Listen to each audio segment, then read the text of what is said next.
All right, Chaudhry Abdul Rashid Sahab. Perhaps your questions will agitate other people's minds as well. So I have a lot of questions, in fact, but I don't know. I mean, I will ask small ones, sir. Well, there are multifarious subjects. That's why I don't know which one to pick up sometime. Talking about these alamat on the Holy Quran Sharif, these zabar, zair, pesh. Apparently we can call them punctuations. I don't know whether that's the right word or not. Could you kindly give us history when these started? Apparently when the Holy Quran was revealed, they were without alamat and they were put in later on. Could you kindly give us some detail on this, please? Alamat is a word which is not truly depictive of these signs which you find in the Holy Quran. In Arabic, there are two types of symbols, but they are expressed by the same signs. Some are called inflections, and they are called Rafa, Nasab and Jar. And there are others which are just the signs of indications of vowels, and they are called Zamma, Fatah and Kasra. Now apparently all these are indicated, both these sets are most often indicated by the same signs.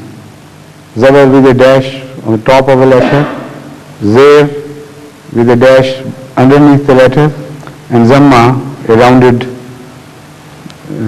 hook-like sign. So most often people don't differentiate what they stand for. Zamma would be most often indicated by that hook-like sign which is called pesh. But Zamma is something different, and what was the other term?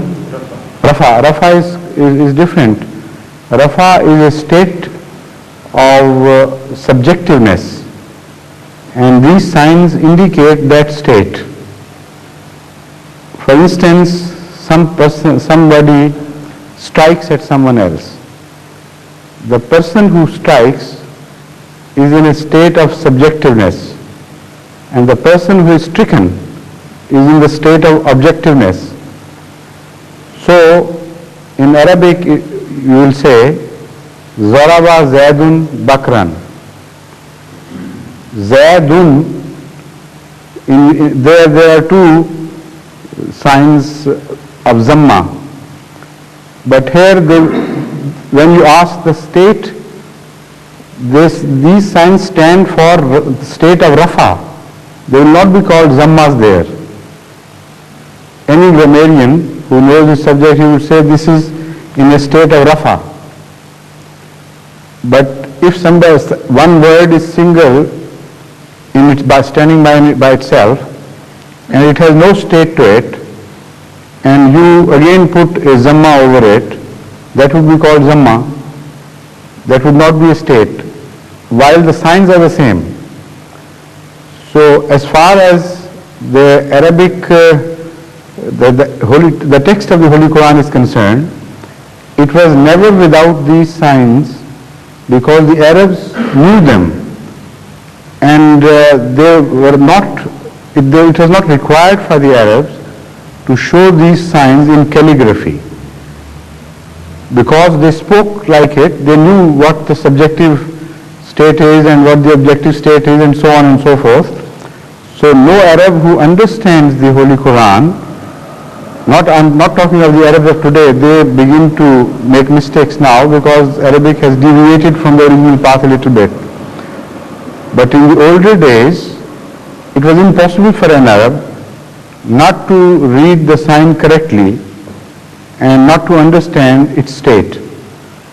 So in original calligraphy, it was not required that all these signs should appear in matter, in black and white, and it was understood already, like the Egyptian scripts of the Holy Quran, even today, many quite often do not show these signs. They think it's unnecessary. All the early century scripts of the Holy Quran also lack these signs, not that they were added later on. What your question is wrong here. They were revealed with the Holy Quran because Hazrat Jibreel, when he revealed these verses to Hazrat Sallallahu Alaihi Wasallam, he always used some inflections, and they were there all the time. And when Hazrat Sallallahu Alaihi Wasallam pronounced these words, he always pronounced with some inflections. So it's impossible to pronounce any language without inflections, because they stand for vowels. You can't pronounce consonants alone without giving them some turn here or there, and that is called inflection, which is indicated by vowels in many languages. So they are sort of vowels, but there are other vowels as well, which are indicated by alif, waw and ye, and they also indicate the rafa state or the nasab state or the jar state according to the Arab laws, and they are always indicated in letters. So these three vowel sounds, because they were indicated by letters and they could not be omitted, they are present right from the beginning. They were never inserted later on. But the other inflective signs, which I have just mentioned, Zamma, Fatha and Jar, Kasra, these three signs were added later on because it was feared that the Ajamis, the non-Arabs, who would naturally recite the Holy Quran, because it was the duty of every Muslim to recite the Holy Quran. If these signs were not mentioned, not indicated, then perhaps they would pronounce them wrongly. Now, the pronunciation in Arabic is highly important, much more so than any other language in the world, because these inflections indicate states. They are not just sound values, they indicate states. In English, for instance, if you pronounce English as English, won't make any difference. I have heard some people pronounce English like this, some speak English in the Punjabi language and so on and so forth, some in Pashto, but the meaning remains the same. But in Arabic, it would make a great difference if instead of saying Zaraba Zaidun Bakran, you say Zaraba Zaidan Bakrun, it would mean a completely different thing. The first inflections tells us that Zaid is the beater of Bakr. He beat him. And if you remove Zamma from one place and remove it to the other, there it will indicate not as Zamma, but it would indicate the Rafi state, which means he is the subject and the first one has become the object. So it will completely transform the meaning. This is why in the Holy Quran you find at some places warnings, and some scripts in Indo-Pakistan also indicate that if you make a mistake there, you will become a Pakka Kafir. Now, if intentionally you do that, yes, you become a Kafir. But by mistake you don't become a Kafir, but it's a very bad mistake. And those mistakes are at places where the subject is turned into object, where Allah has to be the subject. If he is turned into an object and the servant is turned into a subject, then the meaning are completely reversed. So it categorically states in some versions of the Holy Quran and in some scripts of the Holy Quran in the Indo-Pakistan subcontinent that if you make a mistake here, you will become a kafir. That is the reason. This is why these inflections are highly important, and that is exactly why they were later on began to be shown. Because earlier Arabs did not require them, and later on people like us who were outsiders they did need them. So they started soon after the Holy Quran Sharif was during the What time. do you mean they started? As I already explained, they were there all the time. They were a part of the revelation of the Holy Quran. That's a blessing for us in a way, really, being Ajmi. In many ways, yes. Thank you, my sir. Yes. Could I ask a Yes, please, yes. Hazur, could you kindly just enlighten us about namaz? Apparently, as we know, after Miraj Sharif, we have been told to say namaz 5 times, as it is prescribed for us. What was the situation during the other prophets' times and before Miraj Sharif? Which other prophet's time and Well, all over the history, sir. In the history of every prophet? every prophet. Thank you so much. 124,000 prophets' times. What was the state of Salat? Is that the question? How interesting. I tell you, you first described the state of Salat as found in the lifetimes of 10 prophets. The remaining I will fill. No, sir. Start. What I mean Count is, 10 and sit down, and then I'll start from there.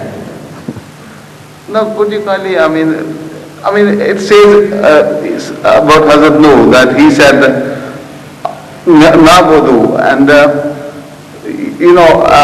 then I can quote the verses. Please go ahead. If Yes. you allow me, sir.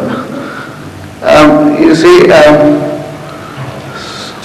sorry, I just got you at the awkward time.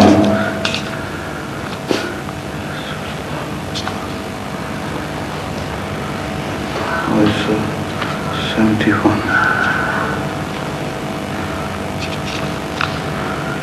You see, in Surah Nuh, sir, Anebudullah wattaquhu wa atiyun. Now, I wanted the interpretation of Anebudullah wattaquhu wa atiyun. At that time, apparently, Salat was different from the Salat of Hazrat Muhammad sallallahu alaihi wasallam. Salat remained the same because Salat means worship. So it was always the worship of Allah that every prophet preached and taught and practiced. In essence, it remained the same. Methods may have varied, of course they did vary, and those methods which have been recorded by history or which have reached down to us through practice of generations, they show us that the style of saying worship has been differing in different times. So that doesn't make any difference as far as the subject goes, subject matter, that remained worship.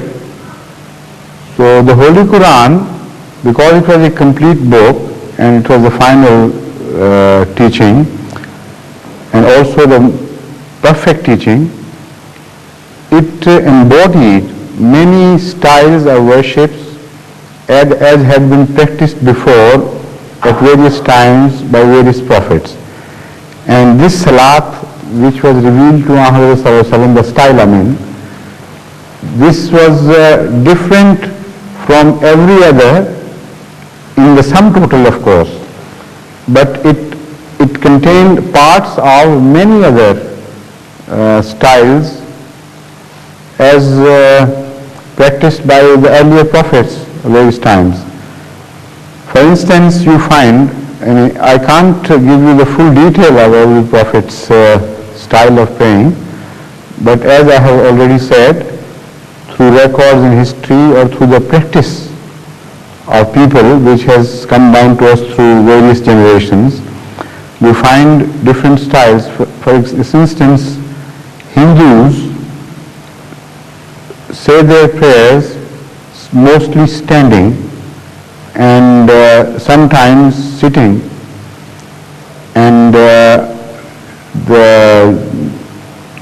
Christians also, they have a sitting posture as well as kneeling down, and and sometimes they say their prayer standing, and some people lift their hands during prayers. Some people just bow down, and some also prostrate.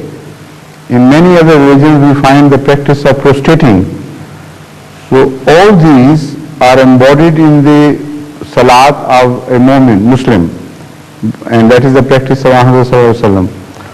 Because Islam was the religion of all the people, so according to the traditions of various religions, it embodied samples from everywhere in the world. And all other religions, the followers of all other religions, will find at least a part in the Muslim style of prayer which is similar to their own. So this is the major difference which I find between the Salat of Muhammad sallallahu alaihi wasallam and the Salat of earlier prophets. As far as the love of Allah is concerned, as far as worship in words and mind and submission of soul and heart is concerned, they were fundamentally the same. But the wordings also have been enlarged and made richer in meaning, and they cover a much greater field of human experience and human interest in the Muslim style of prayer. And the main reason again is this, that it's a complete religion, a religion for all times, and it was revealed for highly developed people as well. So the style of prayer is also, the wording of the prayer also meets the requirement. Apparently there are just simple meanings which can be understood by ordinary people at a much lower intellectual status, and they're quite simple to conceive. Alhamdulillah Rabbil Alameen. I mean, there's nothing problematic or cryptic about it, apparently. So every man in the world can say Alhamdulillah Rabbil Alameen and make some sense out of it. But if you delve deeper, then according to your own status of spiritual elevation or your own prowess, you can fly in this alhamd, and you can delve deep and dive into this hamd, and you can discover as many meanings as you please. And the combination is also such that each meaning of every word leads into another channel, corresponding channel into the next word, and so on and so forth. So it is very rich as well as very simple. Iyaka na'budu wa iyaka nasta'in, how simple it is. We worship you and we seek help from you. But when read in this context of the earlier verses and the following verses, and when read in the context of different connotations these words carry, then the meanings become extremely enlarged. You simply cannot encircle the meaning. So the words of same effect have been said before, but not in this order, not in this perfection of beauty. But again I must say that fundamentally they also worship with all their hearts, and the Muslims also worship with all their hearts, and it is indeed the spirit of worship that is important. That is submission of one's soul entirely to the Creator.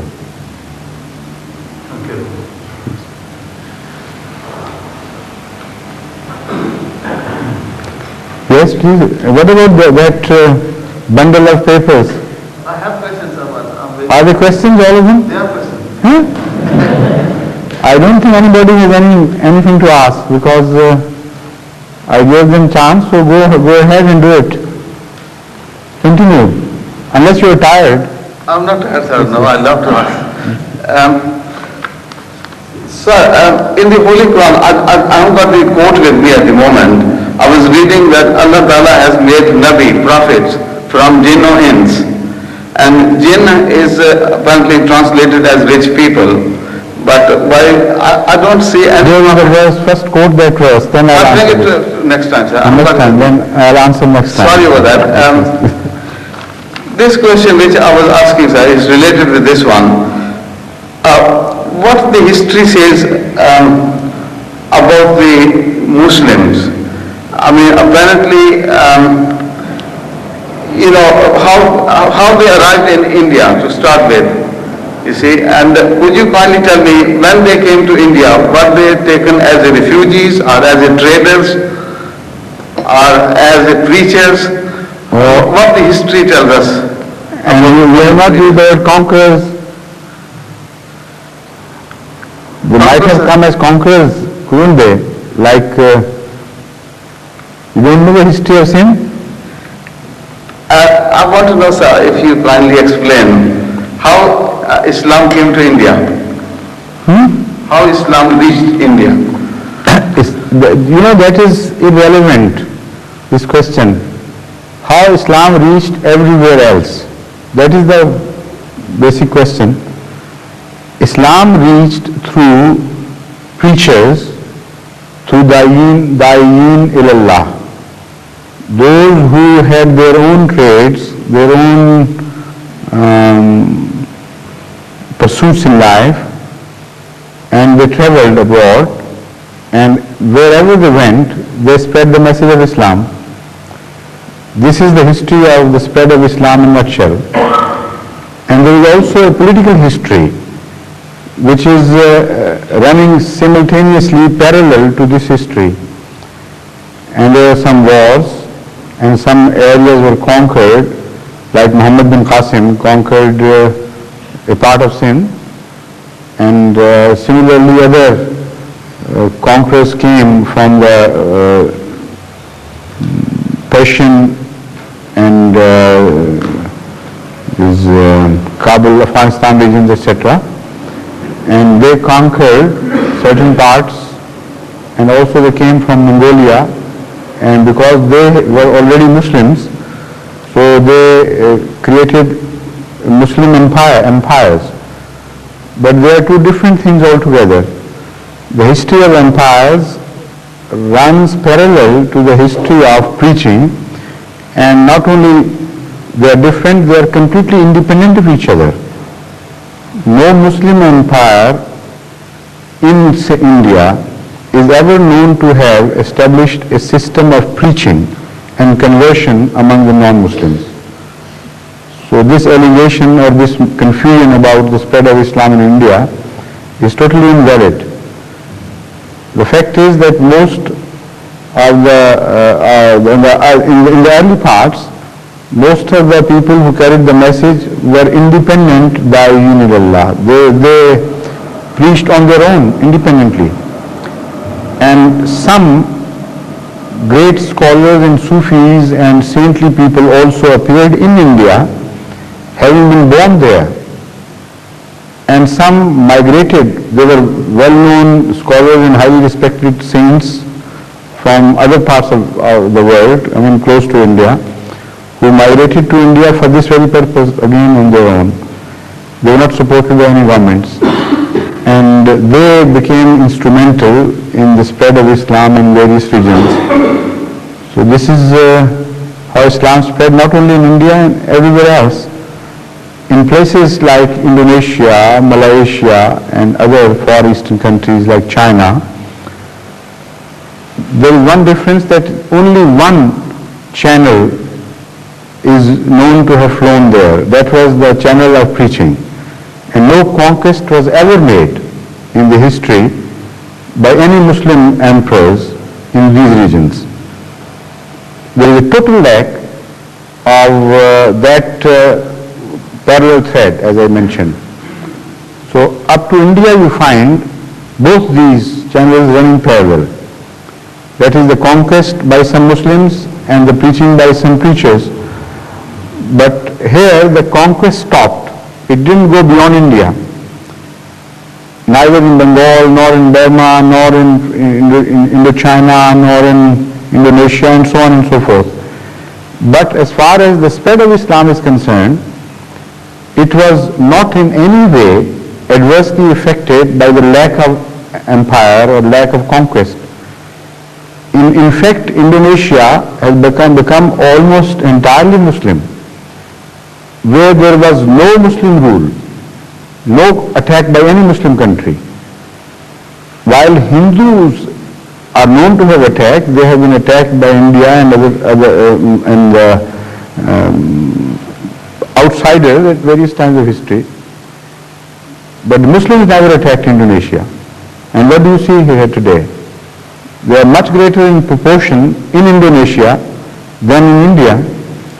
So this allegation that Islam spread through sword, either in the early part of Islamic history or the later part of Islamic history, is proved totally wrong if you begin to study the parallel channels and begin to see that at times they are not parallel, just one channel is cut short and the other continues to flow. And it is not dependent on the other channel at all for its flow and for its spread. Yes, please. حضور میرا question Urdu میں ہے اگر اجازت ہو تو یہ صورت تیسری صورت میں 85 نمبر پر یہ لکھا ہے کہ اور جو شخص اسلام کے سوا کسی اور دین کو اختیار کرنا چاہے تو وہ اس سے ہرگز قبول نہیں کیا جائے گا. یہ ازالہ عوام سے یہ نوٹ کیا گیا ویسے ازالہ عوام تھا. اور یہ دوسرا لکھا ہوا ہے وہ تیسری صورت 113 میں کہ اہل کتاب میں سے ایک ایسی جماعت بھی ہے جو اپنے عہد پر قائم ہے, وہ رات کے اوقات میں اللہ کی آیتوں کو پڑھتے ہیں اور وہ نیک ہیں اور وہ نیکوں میں سے ہے. There is no contradiction. In fact, the word Islam is used in wider connotations as well as in limited connotation. The word Islam means the religion revealed to Hazrat Sallallahu Alaihi Wasallam, and that is its particular name. And the word Islam also applies to all previous religions in its true meaning, that is submission. So if anybody has submitted to the will of Allah, he is called a Muslim according to the Holy Quran repeatedly. Not in one instance, but repeatedly everywhere, he is described as a true Muslim.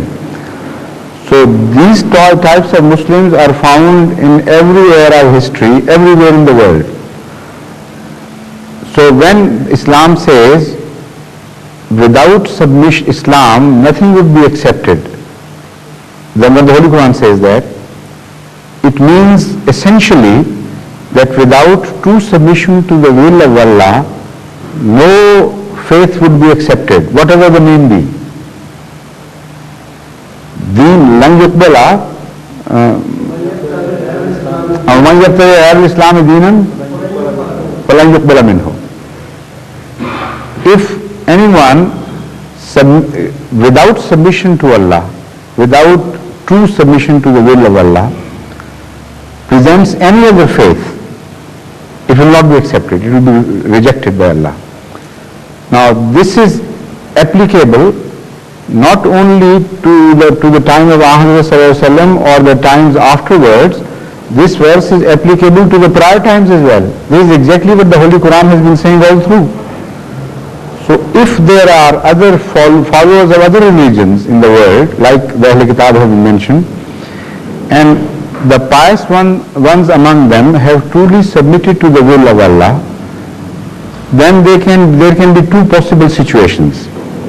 Either Islam has not reached them, that is now the Islam which we know as the religion revealed to Muhammad sallallahu alaihi wasallam as such, or it has reached them. Now in either case there will be no contradiction. If Islam has reached to a person who has already become the Muslim in the eyes of Allah, he will not reject it. That would be the test. The moment he rejects it, he cannot be a true Muslim, because the essential meaning of Muslim is the one who has submitted to the will of Allah and he does not care what the name of his religion be. All that he cares for is the will and pleasure of Allah. So if among the Ahl Kitab there are such people and Islam reaches them, it is impossible for them to reject it because they are already submissive to the will of Allah and their behavior in reaction to the message of Islam would be completely different from the rest of the Ahl Kitab. So already in that case they are forgiven and they are accepted. And if it doesn't reach them, it's not their fault. They are safe with their Lord and they will die and they will end up a happy ending and they will not be rejected. So this is the meaning and there is no contradiction in the two verses.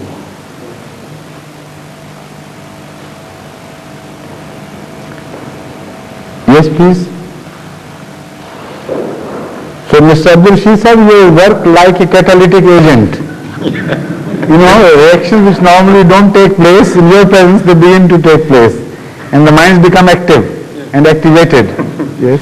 Assalamu alaikum. My question is about the verses of the Holy Quran where it's related when Allah selected Hazrat Adam to be the caliph in the world, and then the verse says that he taught him some name of some object, and then he asked the angels to tell the name of those objects, but they couldn't, and Hazrat Adam did. The word object is not mentioned. Allama al-Adama asma kullaha. Yes, that's right. I mean, some name. Allama Adam al-asma Allama Adam al-asma kullaha. These are the words. Yes. Now the question is, I mean, it seems a bit unfair. I mean, he taught Adam some knowledge. I mean, he gave that knowledge to Adam. Yes. But it's not mentioned that he gave the same knowledge to the angels as well. Exactly. How could, I mean, it seems a bit unfair. I mean, this is exactly what is conveyed to you.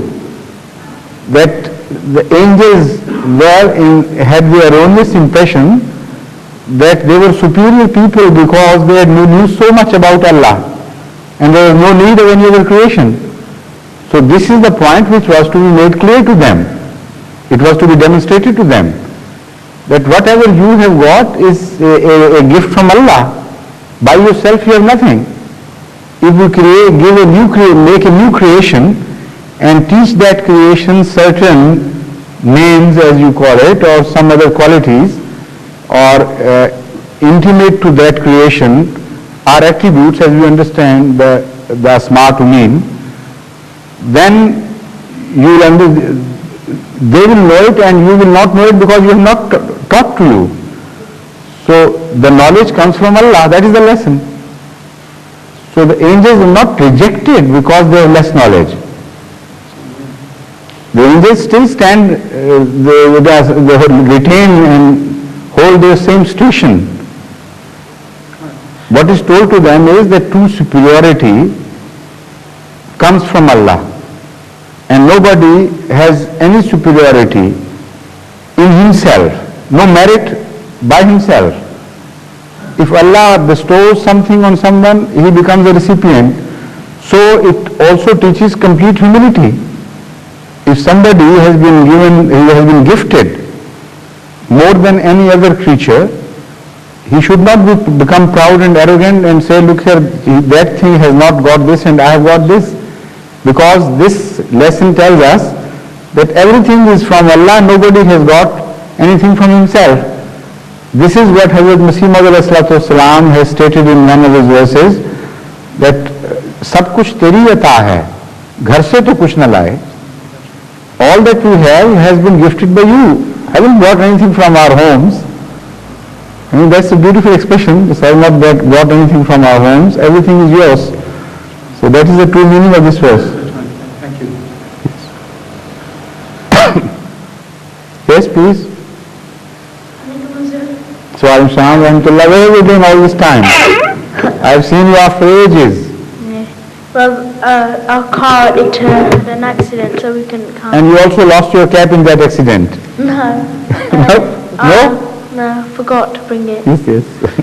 This question was asked in the BT class. Most Quran Majids, they don't have a translation with them. say, they just by themselves in the Arabic. What is the use of reading in the Arabic when you don't know the meaning of it? Yes, there is an advantage and a benefit in reading in the Arabic. Number one, if you don't know to read in the Arabic, you will not know the meaning of that verse in Arabic. And there is a great difference between a translation and the original, and it will always remain so, however good the translator be. Number one, no language can be truly translated into any other language. Not even Punjabi. It's an ordinary small language, yet there are words so descriptive and words belonging to certain situations which are found only in the Punjab, because they belong to the cultural habits, for instance, of the Punjabis. So those words are impossible to be translated into any other language. And similarly, English words, there are certain which cannot be truly translated into others. But the Arabic language is different in this respect, that it is the richest in meaning. It's so rich that there is no comparison to be made with other languages. And each word has very wide applications and a great number of inflections within the words can mean quite different things. Alhamd, for instance, if you begin to translate it truly, you would go on speaking on it for hours and writing pages after pages, and still you won't be able to exhaust the true meaning of Alhamd and its distinctive nature, in which Alhamd stands alone as compared to other praises. But in English you say praise. In Arabic, Hamd means a different thing, Sana means a different thing, Mada is a different thing, and they have their own connotations. So, but in the translation of the Holy Quran, you will read it as translated praise. All praise belongs to Allah.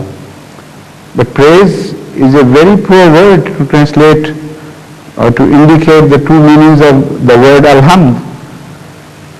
So, this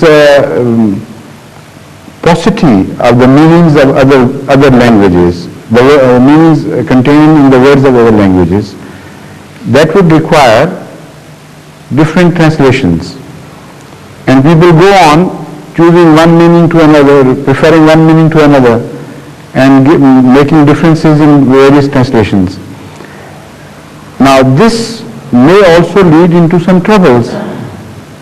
Some people choose one translation in one word and another translation in the other word, while in the undercurrent of meanings, if you have chosen one translation in one word, in the second you are not left with choice sometimes. You have to choose the corresponding translation in the second word which is coming. Suppose there are two words and each of them has 7 meanings. Now it is not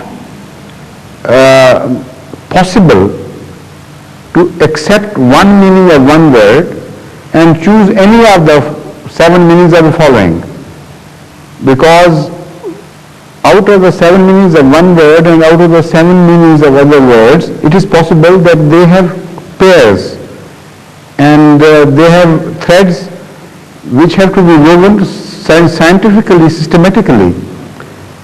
One meaning is adopted here and a corresponding meaning will have to be adopted in the other word. And people may make mistakes.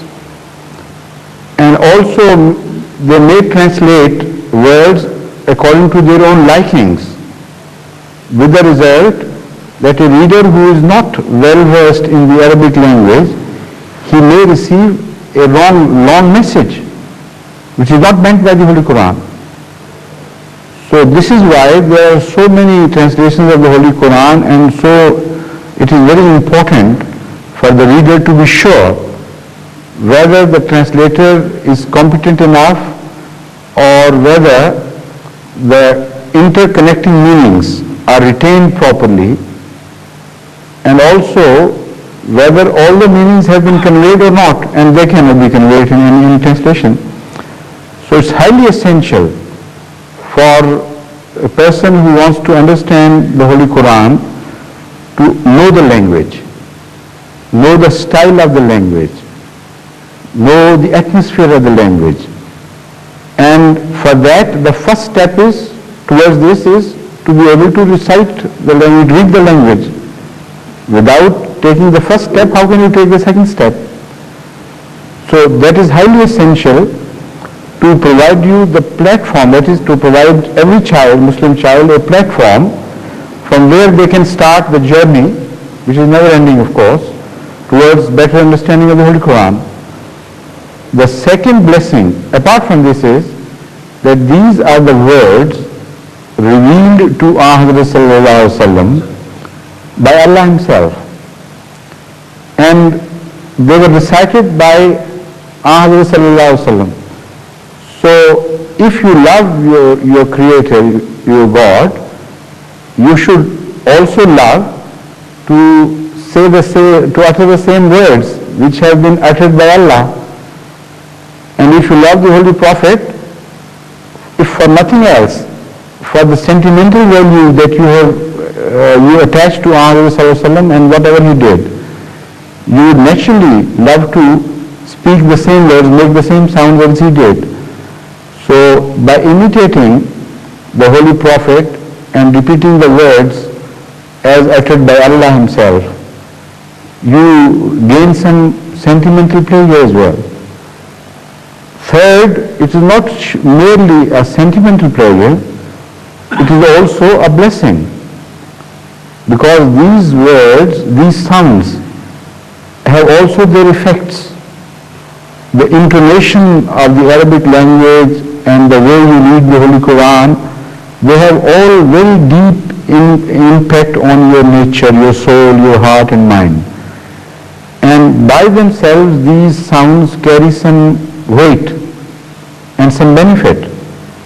In the houses where the Holy Quran is recited, not the translation, the Holy Quran itself in the Arabic, the atmosphere is much pious, much more pious and much lovelier than in those houses where just the translation is read and no sound of the Holy Quran is ever heard. You hear the Imam recite the Holy Quran and you will find the difference. Even if you don't know the meaning, something would be conveyed to you in that intonation, in that sound, in that music, which cannot be transferred into translation at all by anybody. And that magic of the Holy Quran and its music by itself is enough reward.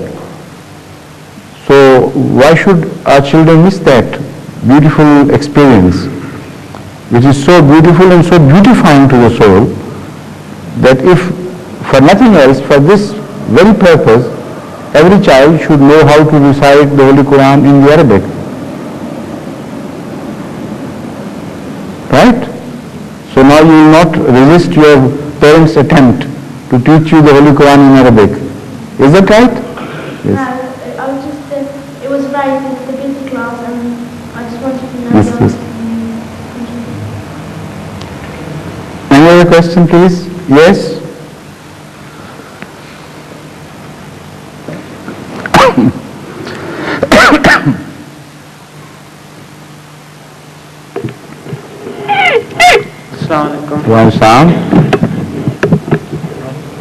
Assalamualaikum. I've got a question in two parts.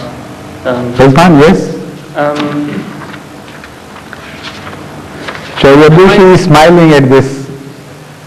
Down below, just underneath.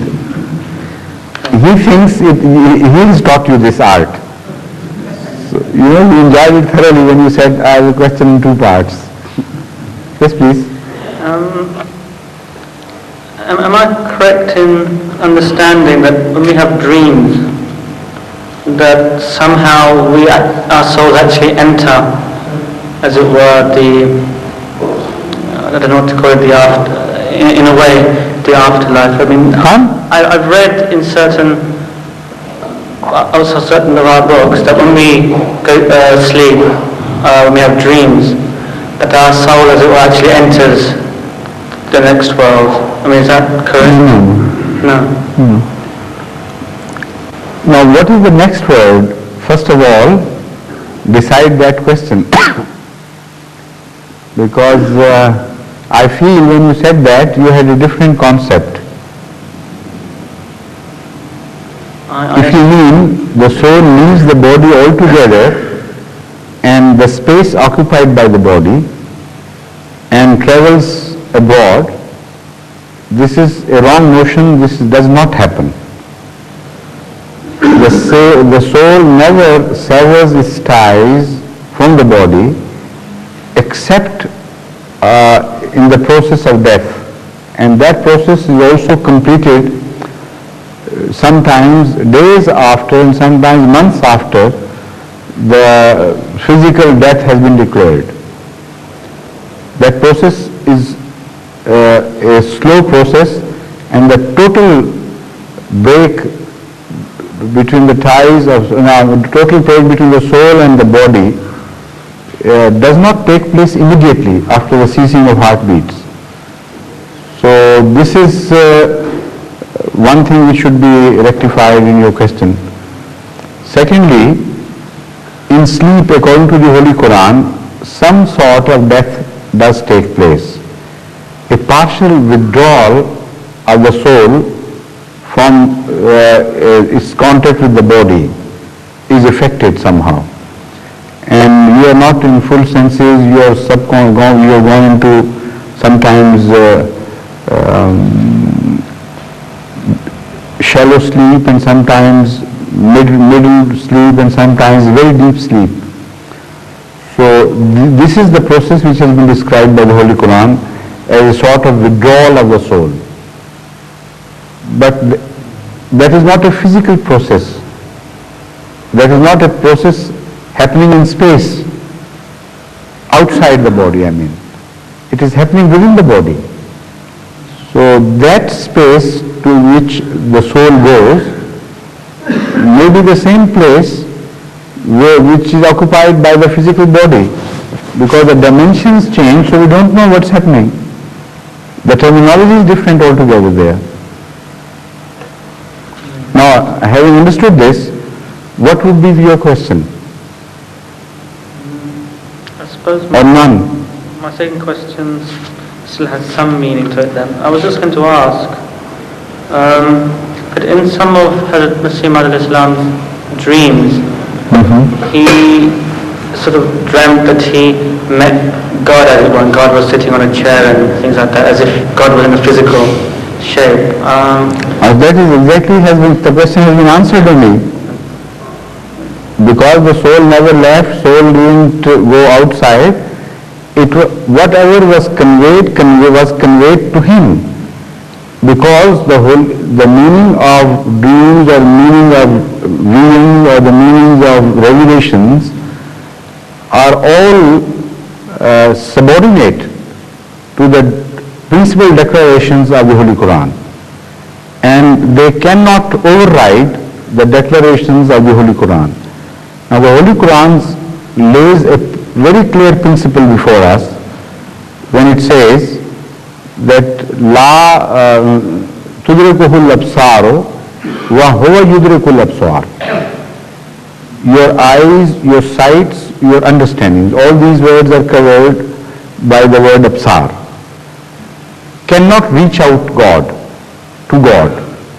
It is God who reaches your understandings, your perceptions. So nothing goes from within you outwards. All that comes comes from God to you. So whatever God wants to convey in any form, it conveys to the mind. And it is God who reaches out to your mind. It is not your mind who reaches out to God. Can I ask another question? Yes, please. Now, that is the second part of the same question, or? It's another question. Pardon? It's another question. Another question. Pardon? It's another question altogether. Yes, please. Now, one of the hadiths, one of the long hadiths is concerning the last day. Please. There's mentions all about Dajjal and things. Dajjal? Yes. Yes. One of the things it says is that the hypocrites and people like that, they will be bitten in the neck by a germ or some kind of virus. That is not Dajjal. No, I meant in the same hadith in which Dajjal is Mentioned. Yes. During the age when Dajjal would appear, there would also appear Dabbatul Ard. That is what is said in that tradition you are referring to. That an animal from earth would appear which would bite people. Is that the one you are referring to? Yes. So what then? What is the question? I was wondering what significance, could you interpret it? Huh? Could you interpret what it means when it says, Hazrat Masih Maud Salam has already interpreted it, and he said that when Hazrat Masih Maud Salam was told that plague would appear as a sign of his truth, and the germs of plague would make the distinction, generally speaking, though not in each and every case, but generally speaking, overwhelmingly, they would make the distinction between the believers and non-believers. So much so that in one village where there would be Ahmadis and non-Ahmadis living together, people would be surprised to find that all around Ahmadis' houses, people are dying of plague, and the plague is not permitted to enter the Ahmadi houses living next door. And they would also be surprised to find that Ahmadis attend the plague patients and they bury them and they handle everything touched by the plague patients, and yet the plague doesn't say anything to them. And they'll also be surprised to find that the Ahmadis have been forbidden by their founder, the founder of the Ahmadi movement, His Mr. Salam, to have to get the injection, preventive injection against plague, yet the germs would make this distinction.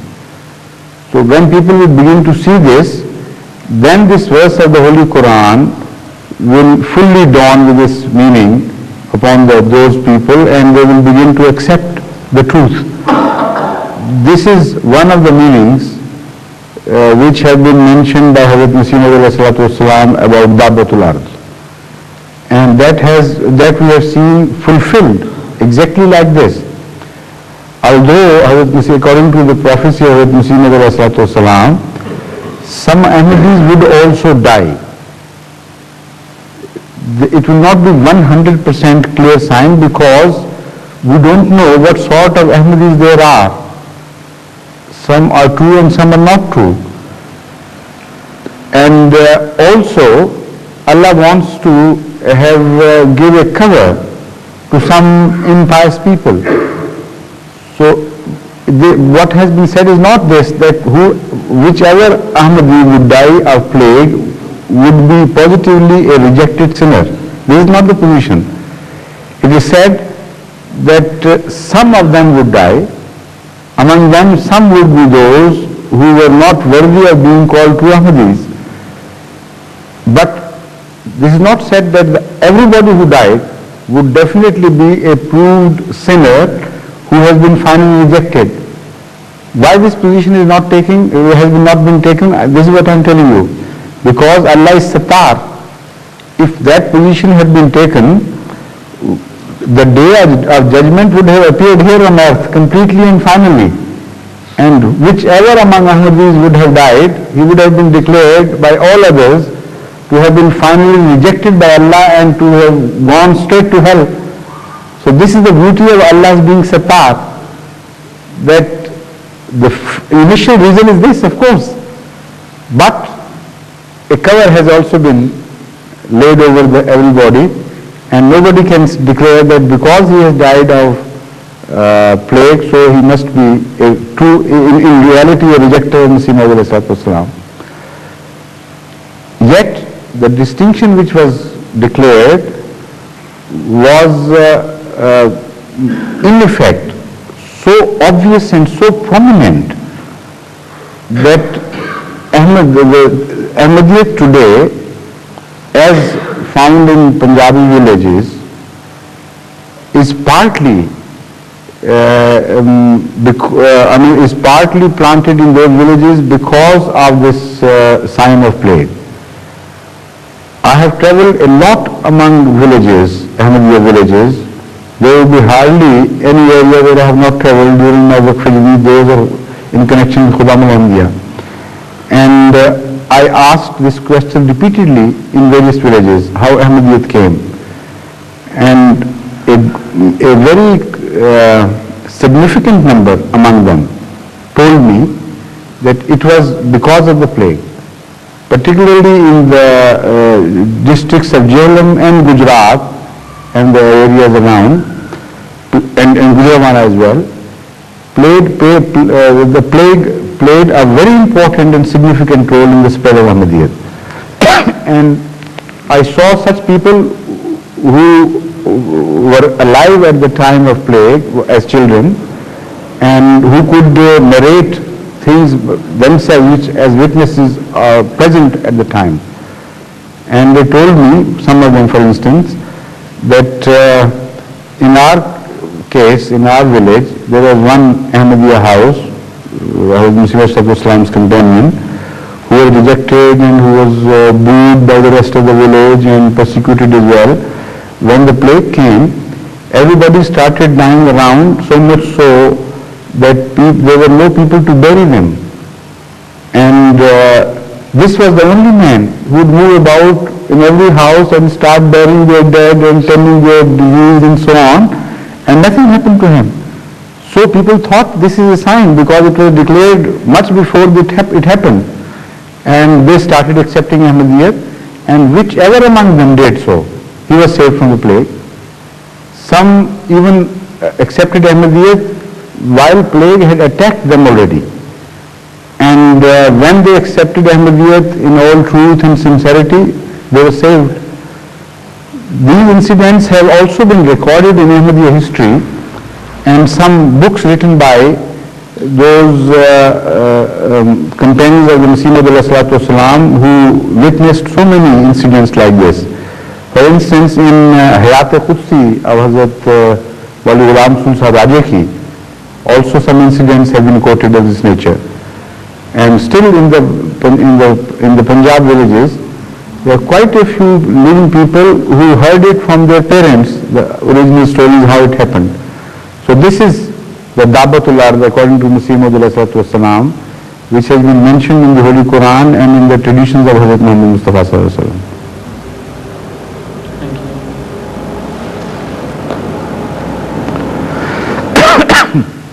Yes, please. As you know, my parent accepted Ahmadiyyat in 47 and 48. No, I don't know. Last time in meeting I...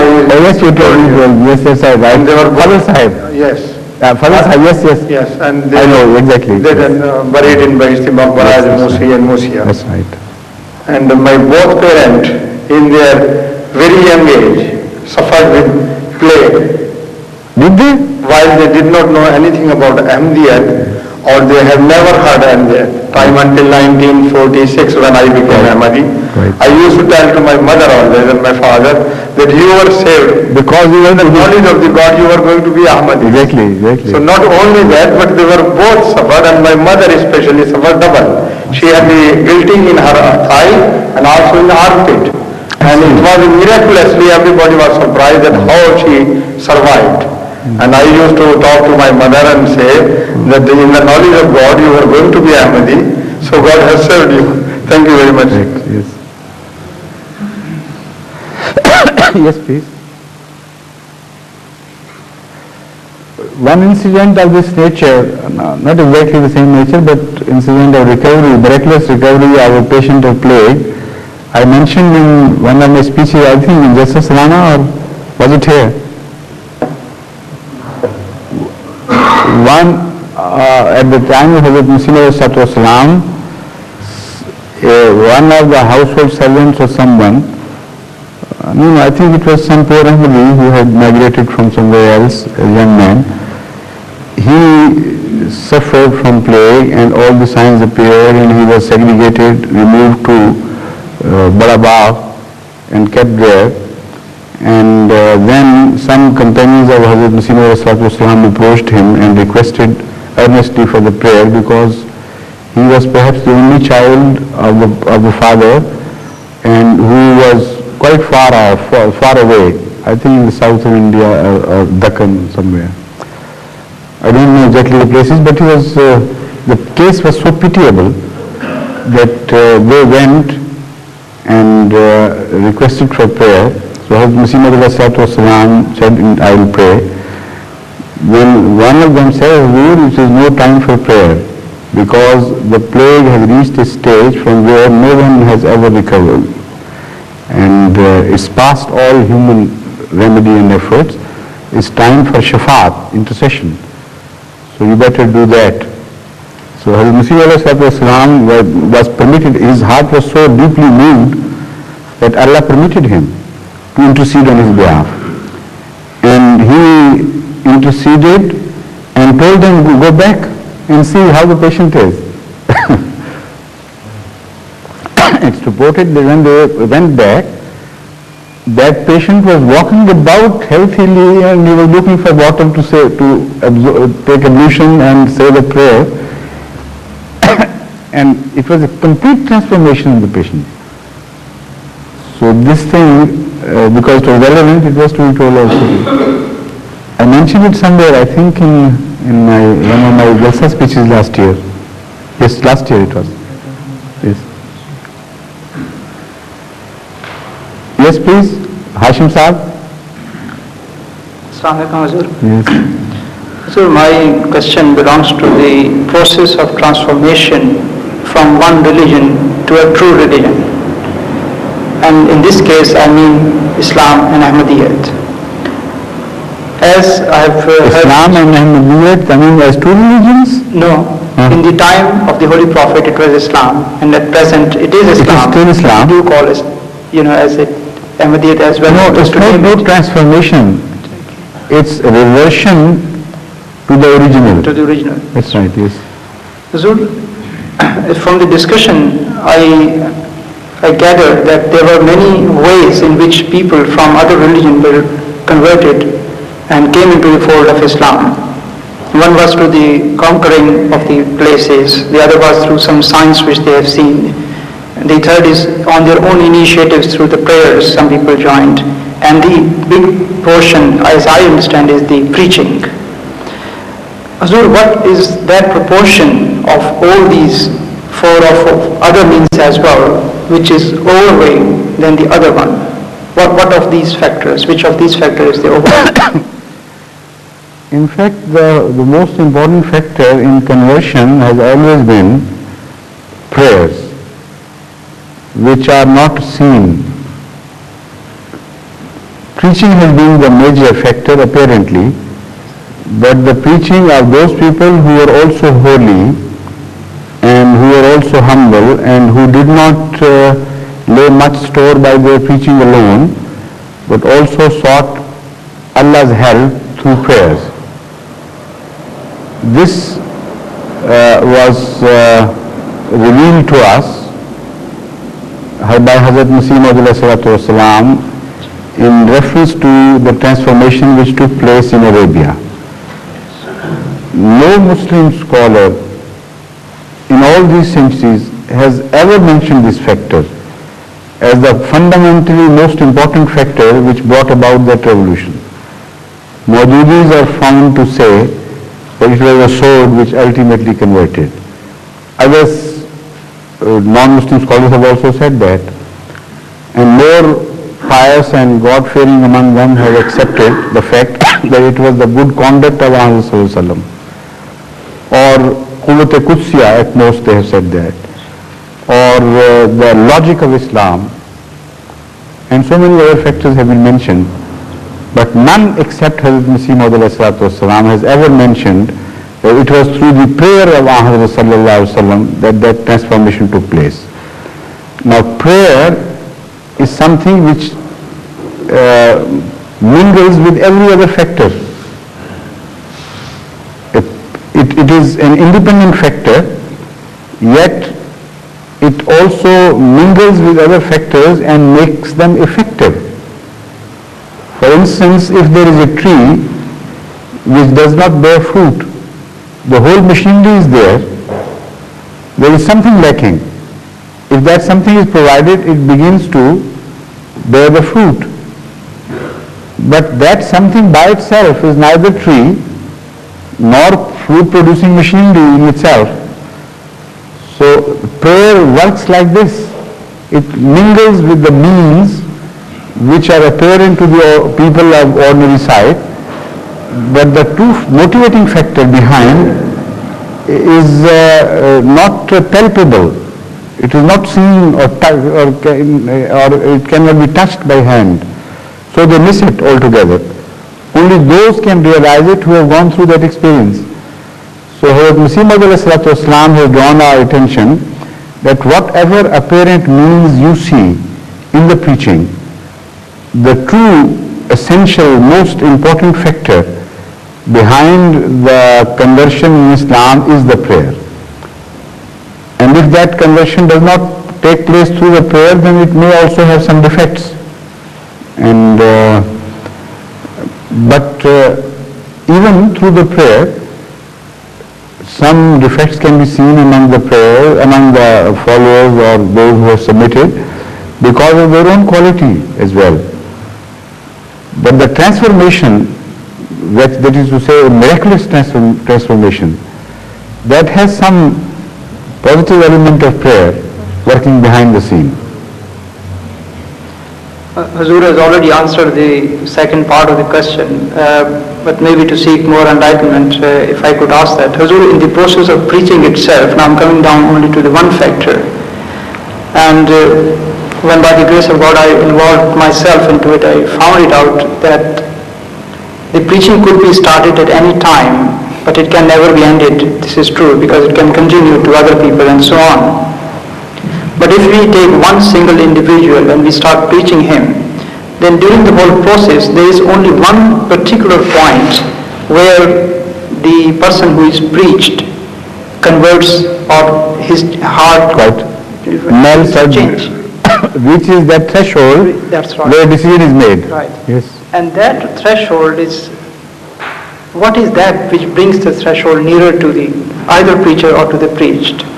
Now it is, as far as the apparent causes of taking the final decision in this regard is concerned, there are so many and no generalization can be made. In fact, each man has his own internal design, and in that internal design he has his doors and windows and other places situated according to that set architectural design. Now, unless you know which the door is and where the window is constructed, you can't reach him properly. If an approach through window is required, you must know where the window is. If an approach through a door is required, you should also know the situation of the door. So this is a varying scheme. Each individual has his own internal design. So no generalization can be made. Only the principle which should be followed is this, that every preacher must try to understand the design of the person whom he is addressing. His likings, his dislikes, his sentimental values, his logical level of logic, and his internal preferences, whether he would be more moved by sentiments or by logic, or is it a well-balanced affair or lopsided affair, and what other factors interest him, his habits, his conduct in the past, his acquired tastes. Some people have gone too far in enjoying sin that their taste for sin is acquired now, and the ordinary wholesome, healthy things which appear to be wholesome and healthy would appear to them, such people, insipid and meaningless. So you think that what is attractive to your taste, if you convey it to him, he would immediately start biting. While in fact, whatever you produce is simply a boredom, a complete lack of interest. They say, I'm not interested, leave it alone. So try to understand his interest, for instance. I'm elaborating on this one particular point now to illustrate the whole thing. And by understanding the interests, you can follow certain aspects of interests which are common with Islam or common with at least some factors, where you can ultimately make him moving in that direction and gradually change the course later on. So it's a very highly developed art which can be learned through practice, through experience. But initially some people are gifted with this art and some are not. So as far as this art of approach is concerned, this has to be learned through experience, and you have different starting points. Some people would start from 100 yards and some would start from 1 yard and so on, but ultimately they will make some advances. But here too the prayer is a very useful factor. Even if you don't understand a person, if you are insistent and you pray to Allah that I am trying my best and I don't know what sort of man he is and how I can make him interested in Islam, so you help me. Then what you will think as a chance, something would happen by that apparent chance, that you will strike just the right point, not through understanding, but through Allah's guidance in fact. And suddenly the key would be turned, the locks would be opened. So prayer is highly essential here too, and this is how it mingles with the factors. Once I was told by a Muallim Waqf, for instance, I used to listen with great interest to their various experiences, and I found it, I knew it before, but I was doubly reassured that this was true. That those Muallimin who had the habit of praying, they were much more successful despite the lack of knowledge as compared to other knowledgeable Muallimin who did not, who were not accustomed to pray as humbly as they did. This was generally my impression about them. And I was surprised to find how the conversions were made by these ordinary, almost ignorant Muallimin Waqf Jadid who had very low level of knowledge. Just primary pass or primary fail and things. Previously we used to take Muallimin or even that standard. But highly effective in preaching, in true conversions. So one of them, for instance, told me a very interesting incident. He went to a village and tried to preach Ahmadiyyat, and the Maulvi there was so adamant. He first called him bad names, and then he said, look here, would you listen to me or would you understand the language of Chittar, that is the shoes. So he wanted to spend the night there. He said, oh, look here, get out of this village and you'll be beaten to a mesh if you, what you called, it is, you'll be meshed by beating if you don't listen. So actually he was beaten and turned out of the village. So he prayed to Allah and he said, Allah, open some way for me to make this Maulvi understand. This is my desire, I want to convert this Maulvi. So next time he visited the same village, he was prepared for all the beating and everything. And he reached there at a time when people were taking the corpse of somebody who had died for the burial. And the mullah was leading the processions, he also quietly joined, and because it was such a time that people generally don't beat others, at that time, so they were crestfallen, stricken by sorrow or somewhere, at least making it appear that they were deeply stricken by sorrow. So that was, the procession was in a very somber mood. So he also joined that. Now, he started watching what happened. The Maulvis generally give a helping hand to the corpse when it is buried, when it is conveyed down to Lahad. That pit, special pit which is called Lahad. So while the Maulvi was doing this, suddenly, he had a brain wave. He said, this is the time to convey Ahmadiyya to him. Now he's extremely afraid. So he bent down, caught the Maulvi by the neck, just like this, and said, look here Maulvi, before you lay down the bed, I want to talk to you. Tell me, will this man ever return, or he is gone forever? The Maulvi said, no, he will never return, he is gone forever. He said, so will you, I assure you. And when Allah asked you at that time whether you had received the message of Ahmadiyyat or not, and how did you treat it, then you can imagine what may happen to you if Ahmadiyyat is true. Now it's up to you, that's all I had to say. Now that day the Maulvi didn't turn him out of the village. He was, a very deeply worried man. And at night, while he was sleeping in the same village in a mosque, the same Maulvi came rushing to the mosque, woke him up and said, accept my Ahmadiyyat today, now, here. I don't want any delay. So what had happened? He said, don't ask me this. First accept Ahmadiyyat, tell me how to accept Ahmadiyyat and get me initiated, and then I'll tell the story. So he said, all right, he accepted. And then the Maulvi told that I saw a very terrible dream. Exactly the same thing which you were telling me did happen in my dream. And I was about to be beaten thoroughly by angels of hell and shoved into hell when I said, no God, let me go back. And then my eyes opened and I immediately thought of you and rushed to you.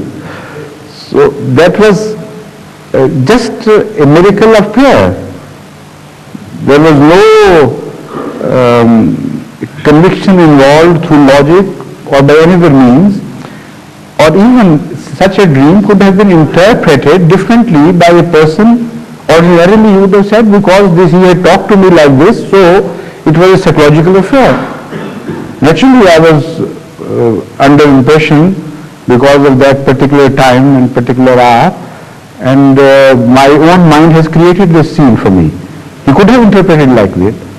People are known to have done that. But because it was organized by Allah, so the effect was also produced. And that Maulvi, which I am telling you about, was no ordinary Ahmadi.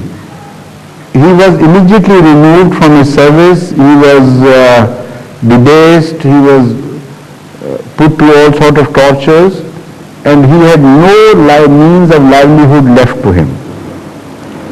We offered help to him financially, he refused. He had some money, he became a vendor of small things and remained in the same village, earned his own livelihood, and that was the quality of his Ahmadiyyat. So prayer is highly essential. You can't underrate the prayer. However much you lay the stress on this aspect, still you will not be able to do justice to this. So all those who preach, if they continuously pray and meaningfully and sincerely with all their heart in the prayer, then great miracles will begin to appear here and there, right and left.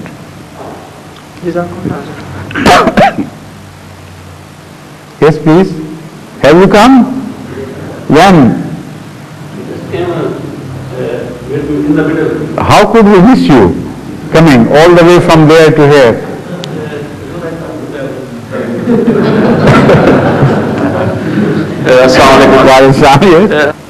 Timekeeping has become very important in modern life.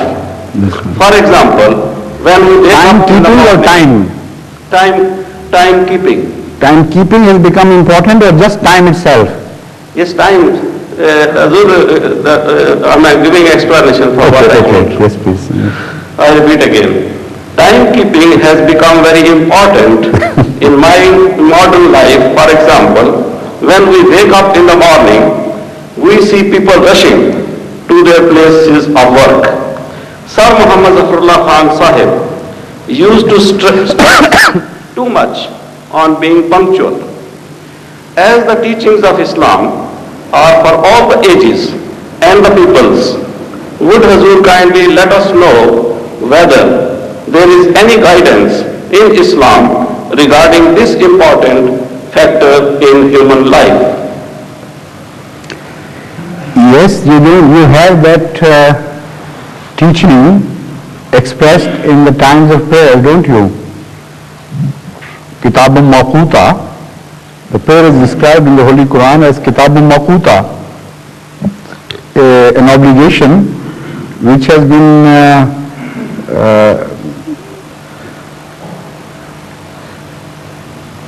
connected with time. Maqut is a difficult word to explain here, but which means that various times are attached to this obligation. And the times are important. That also is meaning. And without keeping the times, you will not be able to perform your prayers as they should be performed. Kitabul Maquta means all these things. So, that is perhaps the only religion which has specifically given time to each prayer. Although there are practices known in other religions whereby we can understand that some prayers are connected with the sunrise and some prayers are connected with the sunset. But as far as the books are concerned, I have not come across any mode of worship anywhere where so much stress has been laid on the timings. But the Holy Quran specifically mentions the timings, the importance of the timings, as well as the tradition of Ahmad Sallallahu Alaihi Wasallam speaks on this subject, and some timings are wider and some are sharper, some give you more leeway and for some you have to hurry, otherwise you will miss those timings. So all this has been mentioned in the Holy Quran.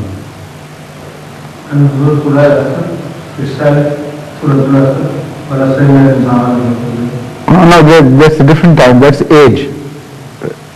In ordinary life, the importance of time has been expressed by the Holy Quran in the form of our prayers and the importance of time attached to those prayers. This is why it says, what is the full verse of the Holy Quran about? Inna salata kanat alal mu'minina kitabun maquta. The word kitabun maquta is mentioned here in this context. Inna salata kanat alal mu'minina kitabun maquta. The prayer is made obligatory upon the believers, not just prayer itself, along with the times specified by those prayers.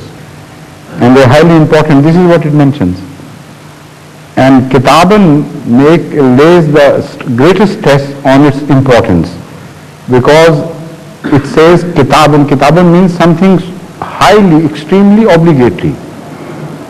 The times of the prayer are also extremely obligatory, not just the prayer itself. So the timings are very specifically mentioned in the Holy Quran in the ordinary life, and 5 times a day you are expected to keep time. So is that not enough? I mean, from this you draw your lessons. I mean, Islam couldn't say, naturally you wouldn't expect Islam to say, at that time you must eat as well, and that time you must drink as yourself. Then the life would become heavily chained, and you will not be able to move about freely. So in one particular illustration, in regard to prayers, Islam has mentioned times, and from there you should draw your lesson to modulate the rest of your life. Yes, the second question, please, if any. I'm sorry, the third one. Yes. Is there any time left? No. Then next. Yes, yes. So let somebody say azan.